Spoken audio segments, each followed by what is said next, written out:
All right, everybody, we're going to go on now to part C. So we're dealing with all the same situation, dealing with the beta blockers and the placebos and the pulse rate. But now we're going to move on to performing a two-sample significance test.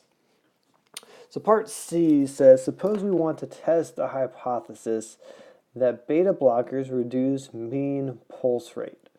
State the null and alternative hypotheses for this test.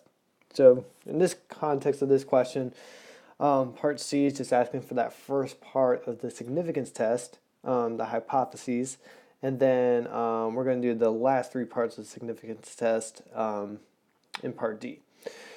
So the first thing that you want to make sure you do, and this is really important with our two-sample test, is that you define the parameters. So essentially, what does the mean of sample 1 represent, and what does the mean of sample 2 represent?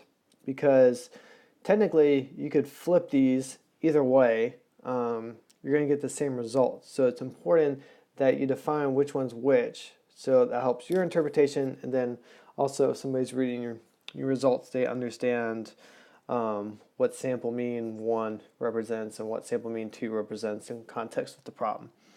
So just like I talked about in the confidence interval, it's going to be easiest if you just match it up with the order that comes in the problem. So you talked about beta blockers first. So my mean from sample 1 represents the mean pulse rate for patients taking the beta blocker. And then the second one they talk about the placebo. So the mean of sample 2 represents the mean pulse rate for patients taking the placebo.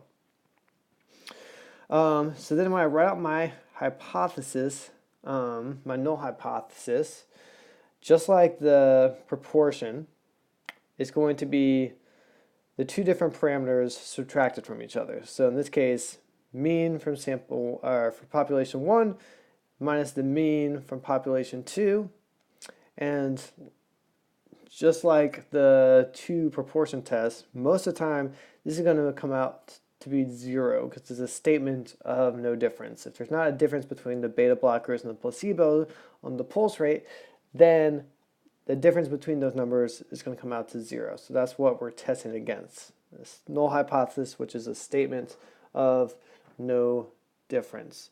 So you can see right here, that is going to be your null hypothesis.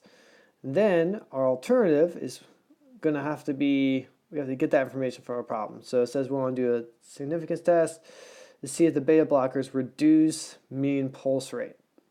Okay, so now this is really important. You take the time to think about what the mean from population 1 and what the mean from population 2 represents. So if the beta blockers reduce the pulse rate, that means that the group that take the beta blockers is going to have a lower pulse rate than the placebo group.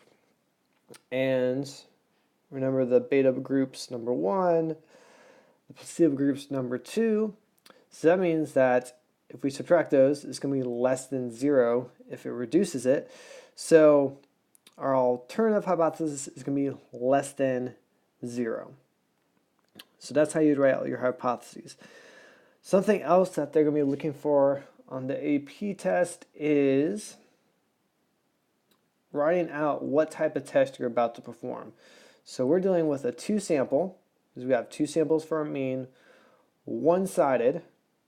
Remember, that determines by our alternative hypothesis inequality sign. If it's less than or greater than, it's just dealing with one side of the curve, one tail value of the curve.